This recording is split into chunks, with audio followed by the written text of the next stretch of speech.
It's episode number 202 of the Bridgeport Zone podcast. I'm Carlos Ortega. Got some things to talk about, especially President Trump's first 100 days. We got through it. But first, we're brought to you by Aces Bail Bonds.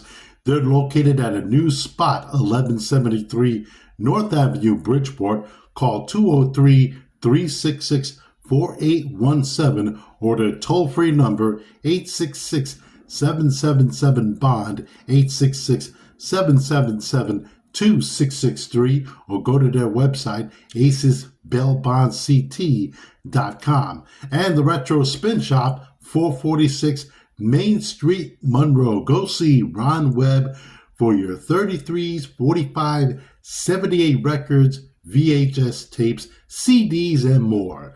The Retro Spin Shop, 446 Main Street, Monroe. Now, before I get to Donald Trump, I want to talk about Joe Gritz, who this past week went on Facebook Live with Frank Recchia, and he had some things to say about the situation and his situation.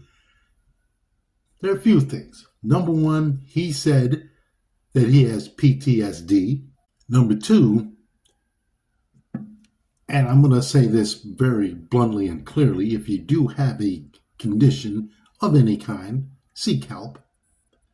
And I say that sincerely because a lot of people have any condition, including PTSD, and they should get the necessary help that they should need. And hopefully that he is doing well. And from the looks of the video that he had, he is. So let's get to the other parts of this. Number two, he says he wants an outside investigation to investigate the murder of Deshaun Best by the Bridgeport Police Department. That's okay with me, but you want an outside state, as he said in Frank Recchia's Facebook Live. That ain't going to happen. And here's a reason why. Why should an outside state get involved in another state's problems?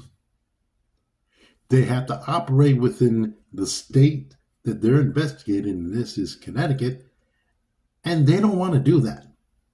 They got their own problems. And they don't want to come into Connecticut and say, okay, we got to abide by your laws. We're going to abide by your rules. They're not going to do that. So forget about an outside state coming in to investigate. Number two, or three, he wants the CIA to come and investigate too. According to Joe Gritz, I don't know if he was kidding or not, but he said that. And I don't know if Joe Gritz read his report. By the way, the other thing is, his name is Joe Thompson. Okay. He has a real name. He has a point.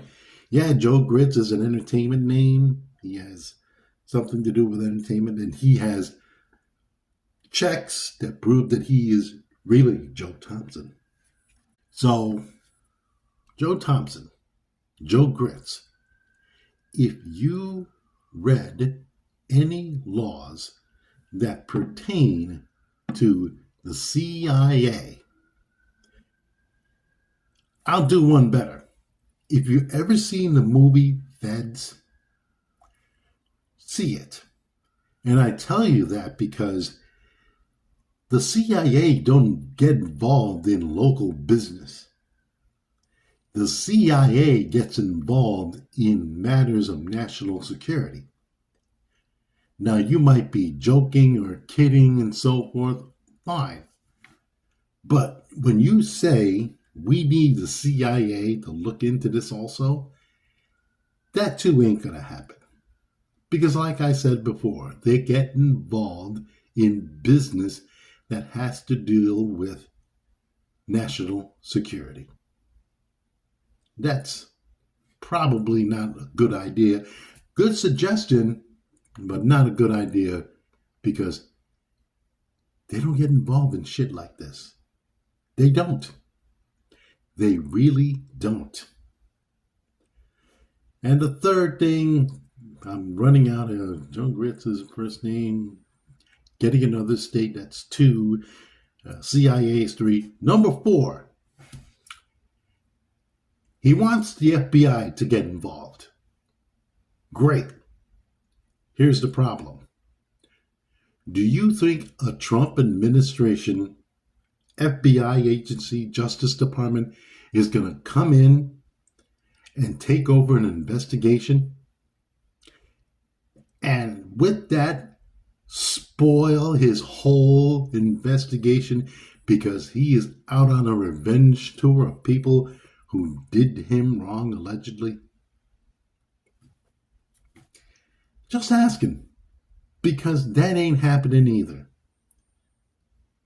I always say this, people need to know their facts. And the fact is, President Trump and the FBI, the current ones, unless they tell the local FBI to get involved, they'll get involved, but don't count on it. Don't count on this FBI to get involved, because I'm not going to hold my head up high and think that that's going to happen either. So, I know you mean well. I know you're trying to get justice for Deshaun Best, but you are not letting the whole process go through. You're not. You're just, I'm not going to say you're running your mouth. I'm not saying you're saying anything wrong. I'm just saying that you are not letting this process go along as it should. I believe it's going to take at least 8 months to a year for all this to be completed. It may be completed sooner. If all people cooperate, all people answer the questions, but you're anticipating that it's not going to go your way. And in a way, like I said, I understand. I do understand, because like anything else, he's your friend. You don't think you're going to get justice. Now, the way you get justice is this. You go out there and you apply pressure. Just me. How's this investigation going? How's this going? Talk to the lawyers. Say, Mr. Crossland, how's the investigation going? It's in the early stages, the investigation stages, all that. But for you to say and give up on a case only means one thing. You don't think the thing is going to go your way. And that's kind of sad. This is 2 weeks in, and you don't think this is going to go your way. What can I tell you? It behooves me by saying one thing. If you don't have any faith, you don't have faith in the system. And if you don't have faith in the system, then what makes you think you're going to have faith in a lawsuit? And the only thing that's most likely going to happen is it's going to get settled out of court and your friend's not coming back. You're going to want cops accountable for what they did through a civil case? Okay. But once they're cleared, they're cleared. That's it. They're cleared. You want that? Or do you want an investigation to go through the process and have an investigation? Just let the investigation go. That's all. Because you are anticipating that it ain't going to go your way. Shouldn't think that way. You should anticipate that we need the people to investigate this and let it go. Just let them investigate. Let them do their job. That's what the Police Accountability Act is. You got people investigating. It ain't the cops. Cops ain't doing their own investigation. They're doing the investigation. And you have to let this and see this through. And if you're giving up already, hey, I'm sorry. Somebody should tell you, hey, let's see this through. I'm telling you to see this through. The first 100 days of President Trump's presidency, 100 days in, and the first 100 days of President Trump's presidency, we have seen executive orders, people losing their jobs, immigrants rounded up. One is in El Salvador, who is an American citizen. Tariffs, food prices, especially eggs, going up. And what we're seeing now is that pretty much a lot of nations don't respect us anymore. 401ks are going into the toilet because of the tariffs. And people who voted for him are running away from him. They're not even acknowledging that, hey, what are we going to do about this guy? Who knows? So what do you do about a man who has done, who has done nothing? He signed a lot of executive orders, and a lot of it only pertains to things that he wants. He wants to eradicate Black history. He wants to eliminate women controlling their bodies, which has already been done already, but he wants to do it more. He had Elon Musk come in with a chainsaw and say, let's cut this, let's cut that. But he doesn't cut on the big stuff. The chainsaw effect. Wall Street tanking. Who knows how it'll be when his next 100 days are. People are losing their jobs because you got a president is eliminating jobs. Hell, he even eliminated a whole department, the Department of Education. He does not want diversity and equity and all that other shit. He doesn't want anything. He wants his own little world where in his first 100 days, he hasn't passed a piece of legislation. Nothing.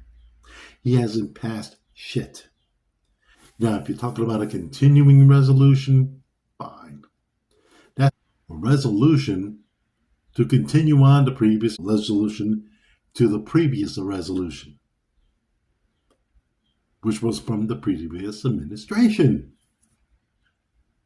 So you're getting the same shit. But the one thing that really bugs me about this is this.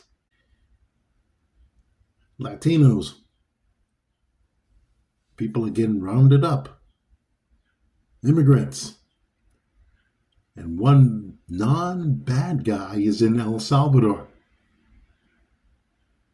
You voted for that? Did you vote veterans for a man who will eliminate the whole, not eliminate the whole Veterans Administration, but cut things out? Cut things that you desperately need? Also, the entire Department of Education, I should say, out. It's still there, but it's out. Out. O-U-T. Out. So, blacks who voted for him, your entire history is gone under him. He decided to eliminate that.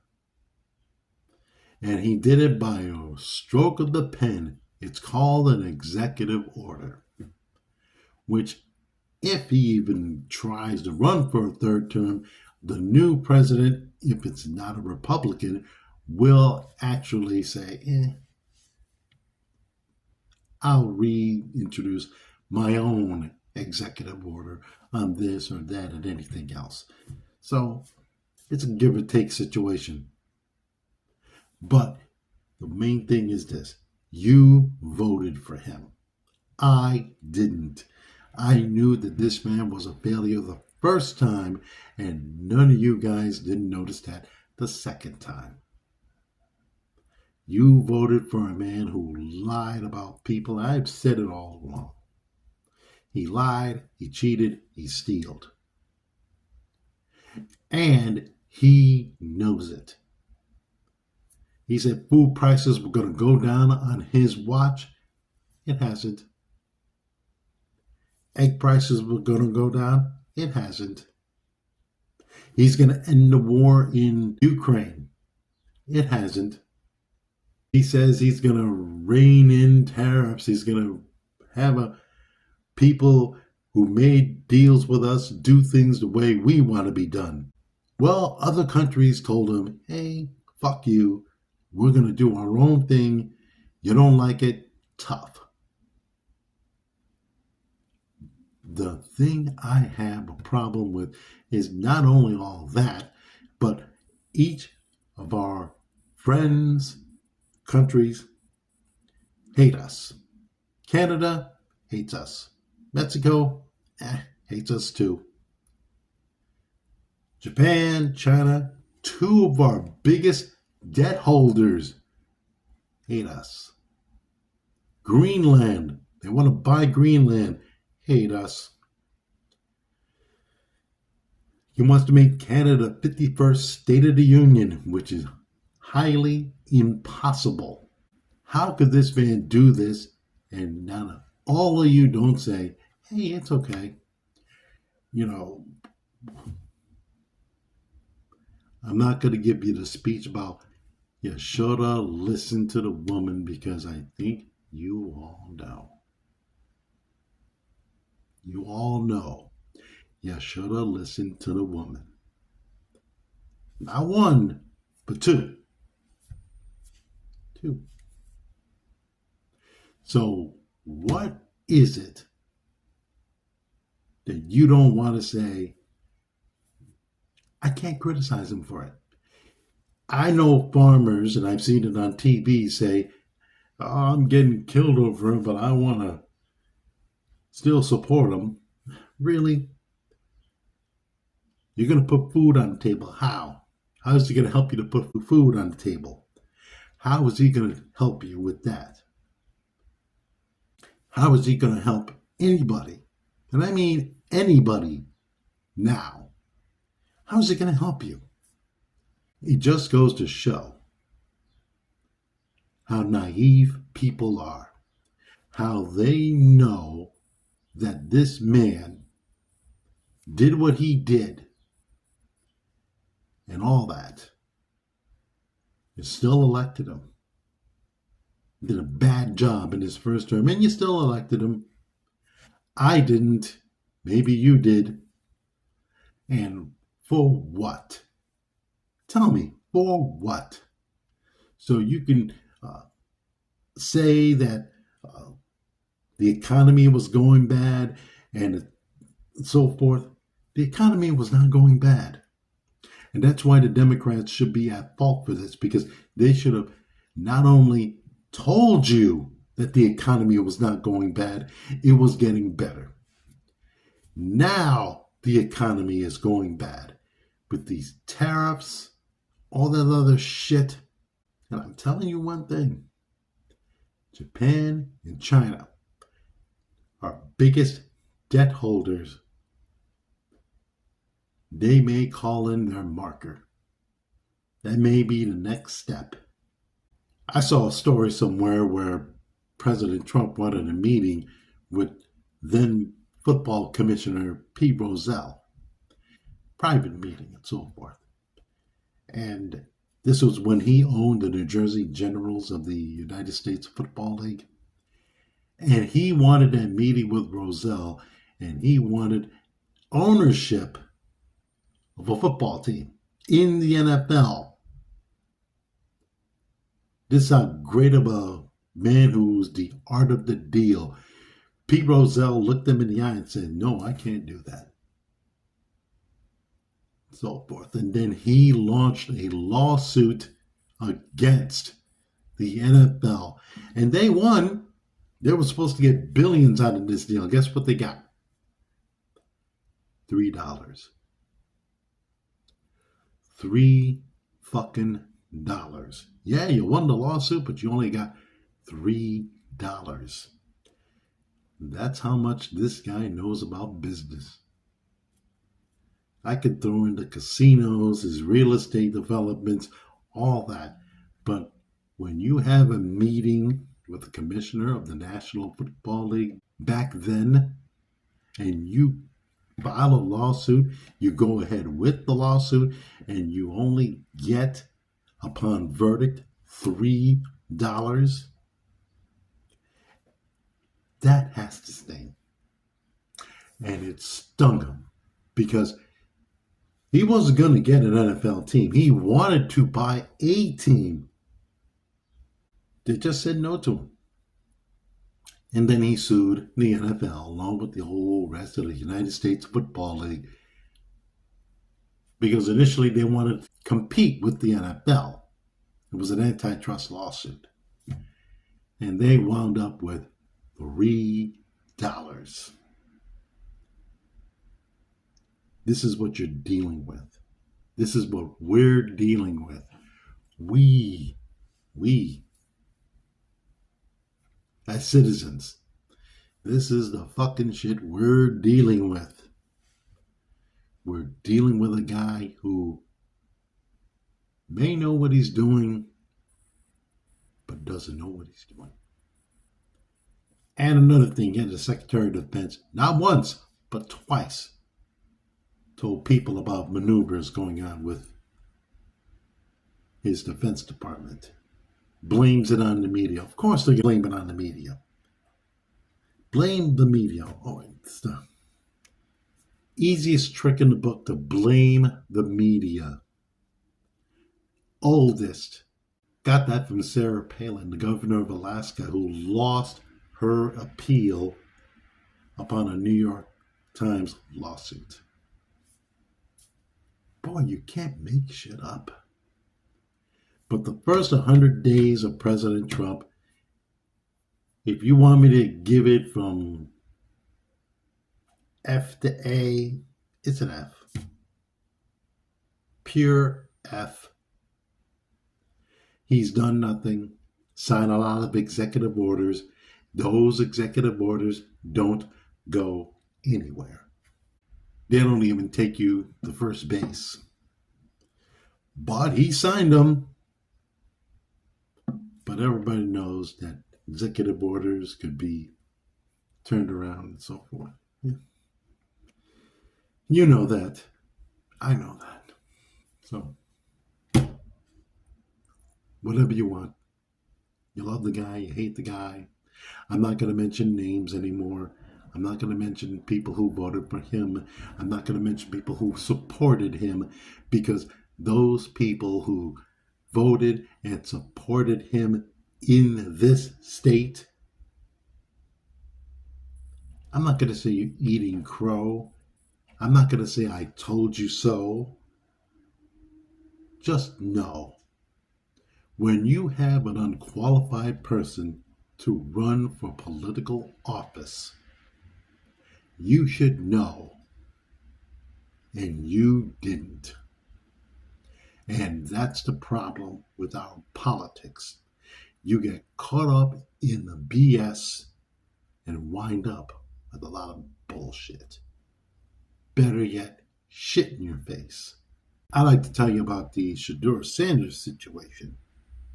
Now, if you don't follow the NFL draft, Shedeur Sanders was supposed to be a top 20 prospect, a guy who could make teams a playoff contender from jump. Well, a lot of NFL people didn't think that. He lasted into the 5th round, and he was drafted by the Cleveland Browns. And that set off a firestorm. That set off everybody talking. Why didn't he go earlier? I have my theories. I have my takes.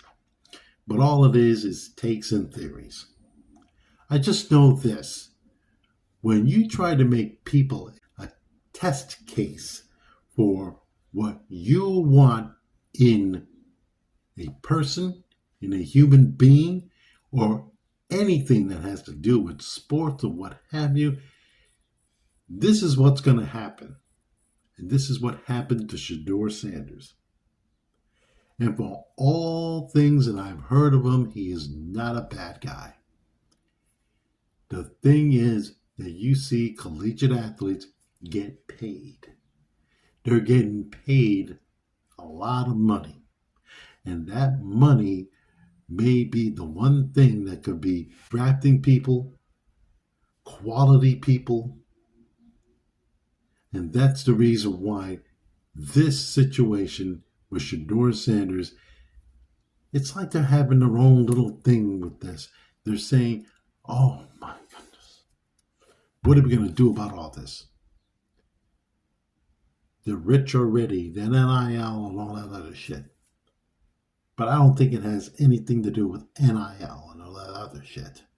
I think it has to do with the National Football League and its owners and general managers saying, we need to nip this in the bud.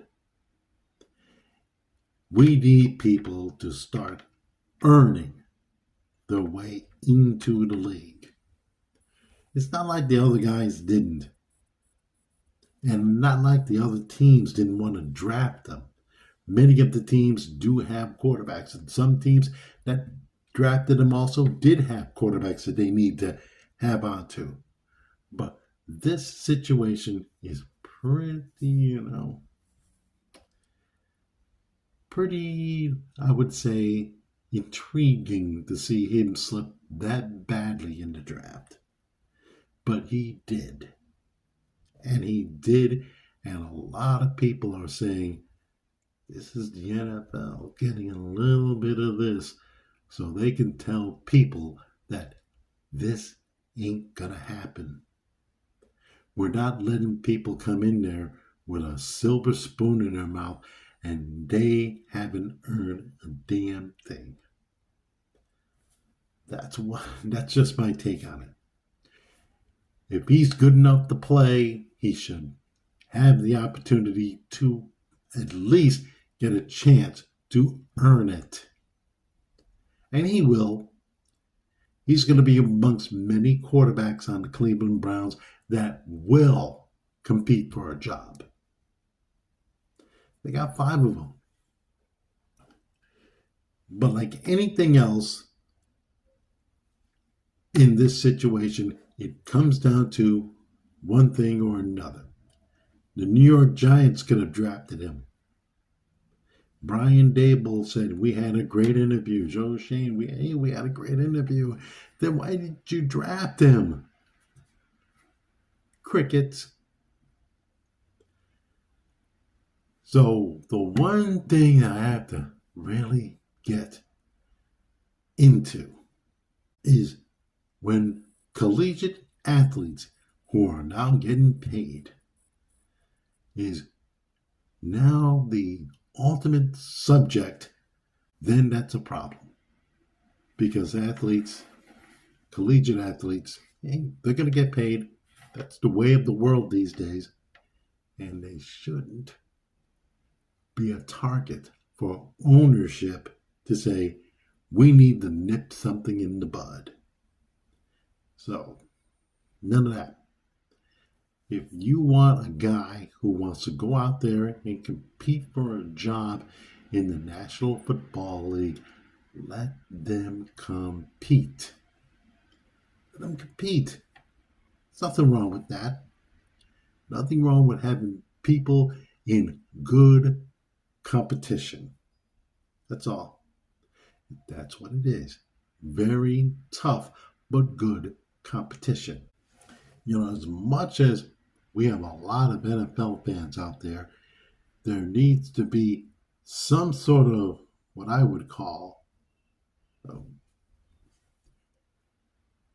thing where people and personnel and teams should conform themselves to Sky, play or not. Don't bring up the other stuff. Don't bring up his family stuff, because that's not going to fly anymore. Can he give me good production on the field? That's all. Can he produce on the field? And if he can produce on the field, then there's no need to have him be a test case for anything that you like or dislike or hate. Because that's not how things run. Let him make his mark. He deserves it. And my final thought is, yes, Bill Maher starting to get it. Bill Maher really laid into the Republicans on real time with Bill Maher's new rules. He really laid into him and laid into him just a week before he had dinner with President Trump. And as well he should have.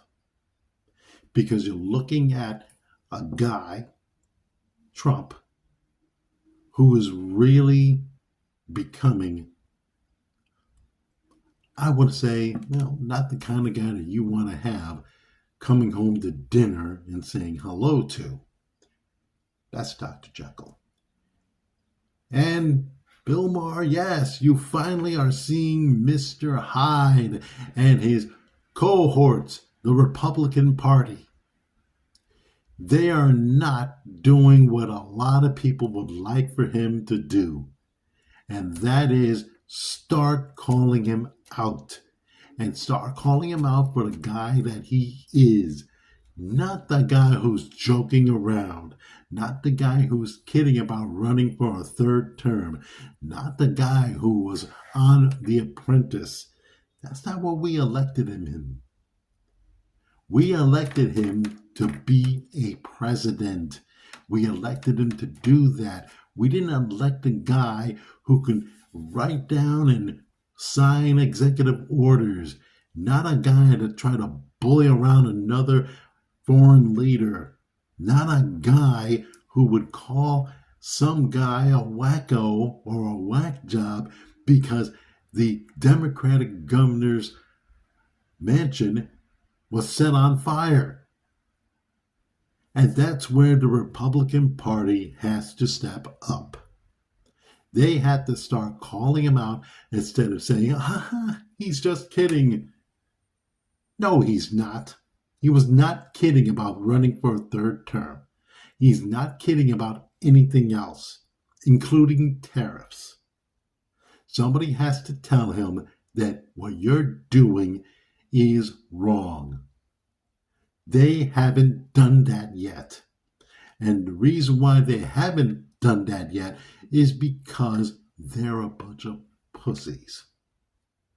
And when pussies roll, they sniff. And they sniff an ass. And when they sniff that ass, they're going to keep on sniffing until the sniffing gets better and better by the minute. And that's why the Republican Party needs to stop being a bunch of assholes and start making excuses for a guy that doesn't need to have excuses. And they have to stop making excuses for a guy who is fucking up. He is literally fucking up. And you all know it. Yes, you all know it. You know he's fucking up. But you're not going to see that. And I can see that for the Republican Party because the Republican Party are about to collapse under their own.